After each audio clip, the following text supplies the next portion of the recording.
말씀대로 믿고 살고 누리는 올딩이 큐티 배명 목사입니다. 오늘 큐티 본문은 사도행전 9장 19절에서 31절 말씀입니다.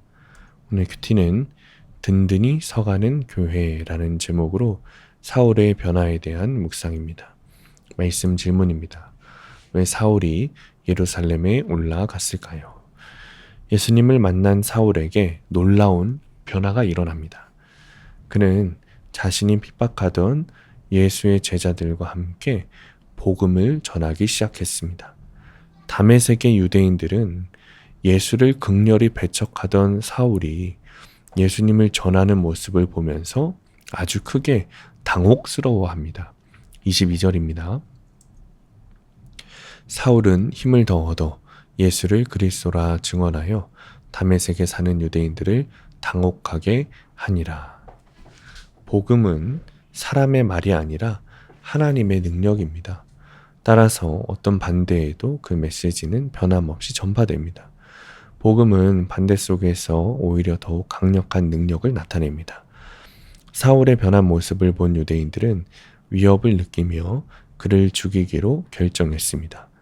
그들은 성문을 지키면서 밤낮으로 사울을 감시했지만 하나님께서 그 계략을 드러내시고 사울의 제자들을 통해서 그를 지키십니다. 사울은 다메섹을 떠나서 아라비아 광야로 가서 영적으로 훈련을 받습니다. 이처럼 악한 자는 사명을 감당하는 성도를 넘어뜨리고자 호시탐탐 기회를 노립니다. 하지만 하나님께서 공동체를 통해 그를 보호하시고 더 큰 사명을 감당하도록 준비시키십니다. 예루살렘에서 사울을 만난 제자들은 여전히 그를 의심하면서 두려워했습니다. 이때 바나바가 중재자로 나서서 사울이 어떻게 예수님을 만나서 변화되었는지 증언합니다. 그 이후에 사울은 제자들과 함께 예수님의 이름을 담대히 전파하기 시작합니다. 28절입니다. 사울이 제자들과 함께 있어 예루살렘에 출입하며. 하나님은 절대 하나 될 수 없을 것 같은 사람들을 고난을 통해 공동체로 묶으시고 함께 사명을 감당하게 하십니다. 이처럼 교회는 주를 경외함과 성령의 위로로 평안을 누리며 든든히 서가게 되는 것입니다. 적용 질문입니다. 나는 어떤 방법으로 사람들을 전도합니까? 두 번째, 내가 겉모습에 대한 편견으로 가까이 다가서지 못하는 지체는 누구입니까? 오늘의 원포인트, 주 안에서 사람은 반드시 변합니다. 사울도 변했습니다. 교회를 그렇게 핍박했던 사울이 주님을 만나고 주 안에서 엄청난 변화가 일어납니다. 우리도 마찬가지입니다.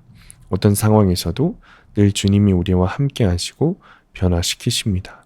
오늘도 주님을 만나고 늘 주님 안에서 새 사람으로 살아가는 하루가 되시길 축복합니다. 기도하겠습니다.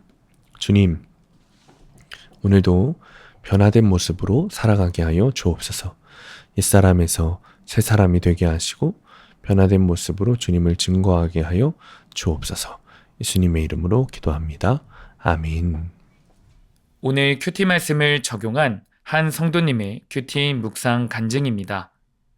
4남 1녀 중 막내인 저는 채색 옷을 입고 특별 대우를 받은 요셉처럼 부모님께 많은 사랑을 받으며 자랐고 저만 대학을 나왔습니다. 외할머니는 동네에서 점을 보셨고 어머니는 매일 정화수를 떠놓고 자식들이 잘 되길 비셨습니다. 또한 종갓집 자손인 저는 때마다 제사 지내는 모습을 보며 성장했습니다. 학창시절에 친구의 전도로 교회는 다녔으나 말씀보다 이성 친구에 빠져 지냈습니다. 교회에서 상처를 받아 떠난 후 그래도 믿는 아내를 만나 결혼했습니다. 하지만 예루살렘에서 예수의 이름을 부르는 사람을 멸하려던 사울처럼 저는 신혼 초에 주일이면 아내를 박해하고 교회에 불을 지르겠다며 협박했습니다. 제가 좋아하는 낚시를 못 가게 하는 아내가 미웠기 때문입니다. 그러다 어린 자녀들이 아빠랑 같이 교회 가는 게 소원이에요 라고 해서 다시 교회에 다니게 되었습니다. 형식적으로 예배에 참석하고 한 달에 한 번은 낚시를 갔습니다. 하나님은 이렇게 변하지 않는 저를 연단하시려고 또다시 교회에서 상처를 받고 떠나는 일을 허락하셨습니다. 그러다 저는 큐티하는 교회 공동체에 속하게 되었습니다. 제자들이 사울을 광주리에 담아 성벽에서 달아내려 보호했듯이 그곳에서 구속사 말씀으로 양육훈련을 받았습니다. 그리고 스데반을 돌로 쳐 죽인 죄인 중에 괴수가 바로 저임을 깨달았습니다. 이렇게 회심한 사울처럼 예수님을 만났음에도 제게는 골프 TV 시청과 핸드폰 게임 등 여전히 끊지 못한 중독이 있습니다. 그러나 어떤 일이든 구속사의 관점으로 말씀을 묵상하고 삶에 적용하는 공동체에 물으며 갈 때 중독이 끊어질 줄 믿습니다. 저를 만나주신 주님께 감사드리며 복음의 빚진 자로서 주 예수의 이름을 담대히 전하는 사명을 잘 감당하길 기도합니다. 적용하기. 믿지 않는 형님과 누나 가족에게 제 간증을 나누며 예수님을 전하겠습니다.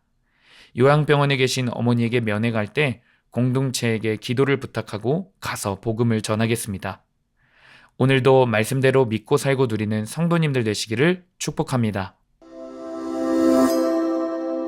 큐티와 신앙생활에 도움을 받기 원하시는 분은 네이버에서 수암감리교회를 검색하시거나 유튜브에서 수암감리교회를 검색하시면 도움받을 수 있습니다.